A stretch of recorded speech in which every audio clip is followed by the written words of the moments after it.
Le DAF Fresh Morning, c'est 104.5 tonnes de bonne humeur. Tous les matins sur Urban FM. La meilleure radio de la capitale. La meilleure radio de la capitale. 104.5 Urban FM, la station urbaine. Et vous écoutez le DAF Fresh Morning. On est avec Jean-Paul. Jean-Paul, bonjour. Comment tu vas ce matin ? Ça va. Alors, l'actualité internationale nous emmène où ? On va parler du Rwanda qui commence à sentir petit à petit une forme de pression, non pas de la part de l'Union africaine ou des pays, des différentes régions du continent africain. Non, malheureusement, c'est plutôt du côté des Occidentaux que, évidemment, on commence à voir un espèce de revirement. Après le Royaume-Uni et le Canada, le Royaume-Uni avait annoncé le 24 février dernier qu'elle suspendait son aide au Rwanda.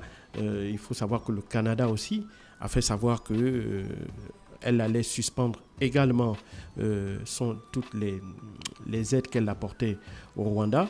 Et enfin, elle allait revoir en quelque sorte les relations qu'elle avait avec le Rwanda. Il y a maintenant l'Allemagne qui vient de faire savoir qu'elle décidait également de la suspension d'une aide annuelle qu'elle accordait au Rwanda en raison de son implication dans les troubles que connaît la République démocratique du Congo dans la région de l'Est, notamment dans la région du Kivu. Il faut savoir que le mouvement M23 soutenu par Kigali est en train à occuper les deux provinces du nord et du sud Kivu. Et cette incursion, cette invasion de la part du M23 soutenu par le Rwanda est en train de causer d'énormes dégâts. On estime qu'au cours des 2 dernières semaines, il y a eu près de 3000 morts entre Bukavu et Goma, et que ce nouveau mouvement, ces nouveaux conflits armés-là, cette résurgence de ce conflit armé-là, a entraîné le déplacement en interne de plus de 400 000 personnes.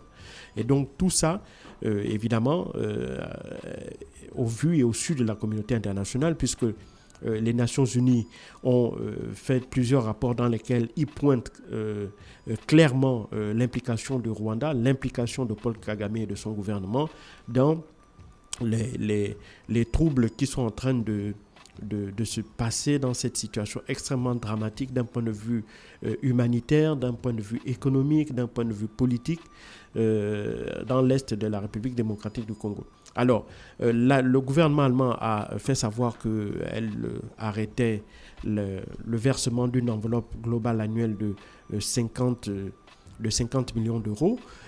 Cette enveloppe aidait à financer un certain nombre de projets, notamment en matière de développement économique, en matière de projets liés justement aux mines, parce qu'il faut savoir que l'Allemagne a, dans le cadre d'un partenariat avec le Rwanda, un certain nombre de projets liés à l'extraction ou à la sécurisation de la fourniture de certains minerais qu'on appelle des minerais critiques ou encore des terres rares.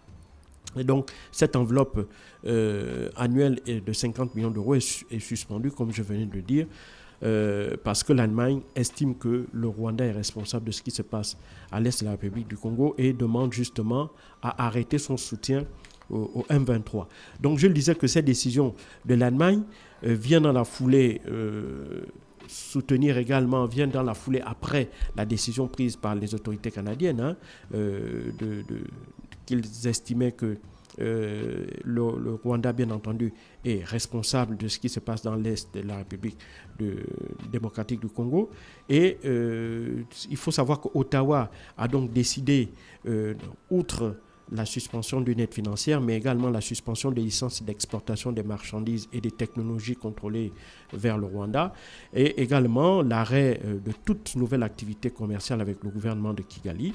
Et les autorités canadiennes ont également fait savoir qu'elles entendaient revoir la participation de leur pays à tous les événements internationaux organisés au Rwanda, ainsi que la suspension de son soutien aux missions commerciales impliquant le secteur privé.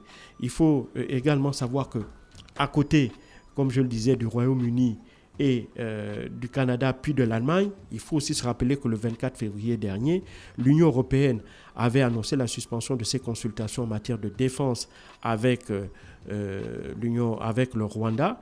Et dans la foulée, il faut savoir que 26 des États, 26 sur les 27 membres de l'Union européenne avaient également décidé de réexaminer un mémorandum.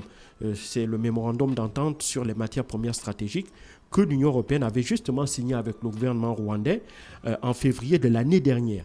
Et donc, il faut se rappeler que ce mémorandum-là avait justement pour objectif de sécuriser l'approvisionnement par le Rwanda à l'Union européenne de matériaux critiques.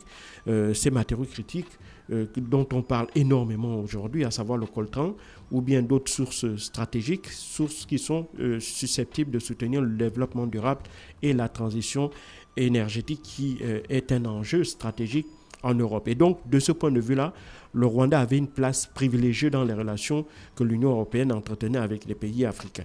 Et donc, on voit là que, pour l'instant, ce sont seulement les pays occidentaux, c'est seulement l'Europe qui, jusqu'à présent, ont clairement pointé du doigt la responsabilité du Rwanda dans les événements tragiques qui ont cours actuellement à l'est de la République démocratique du Congo, et que malheureusement sur le continent africain, on a l'impression que Kinshasa a l'impression de parler dans le vide, sans que cela ne suscite aucune forme de condamnation. Je rappelle que lors du dernier sommet de l'Union africaine, qui avait vu notamment l'élection du nouveau président de la Commission européenne, le nouveau président de la Commission de l'Union africaine, dans le discours de clôture, il n'y avait nullement été fait mention de l'agression du Rwanda.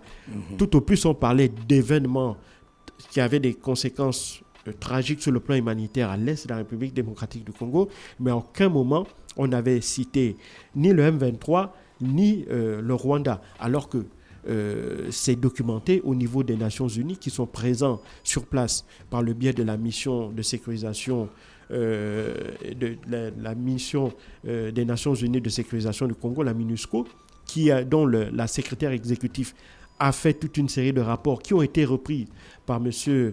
Antonio Guterres, le secrétaire général des Nations Unies. Donc ce n'est un secret pour personne.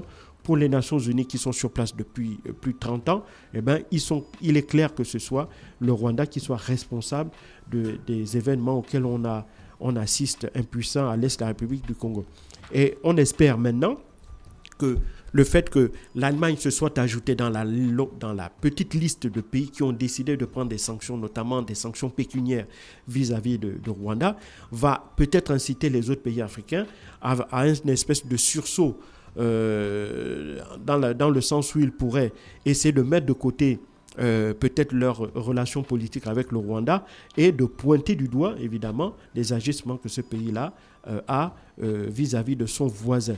Or, malheureusement encore, je le dis, il y a très peu de réactions de capitales africaines jusqu'à présent, en dehors de celle de Kinshasa, qui est naturellement le pays agressé, mais aucune autre capitale africaine, en dehors de celle de l'Afrique du Sud aussi, qui évidemment dénonce les agissements du Rwanda, puisqu'il ne faut pas oublier qu'en février dernier, 12 soldats sud-africains qui faisaient partie de la mission des Nations Unies, justement de sécurisation et de paix dans l'est de la République démocratique du Congo, avaient été tués par des soldats du M23, ce qui avait accru les tensions politiques entre le Rwanda et l'Afrique du Sud. Il faut savoir que les tensions entre Kigali et Pretoria existent depuis de longues années. On n'oublie pas, au milieu des années 2010, l'assassinat d'un opposant rwandais en plein Johannesburg qui avait lancé, en quelque sorte, qui avait terni profondément les relations entre Kigali et Pretoria. Et donc, depuis lors,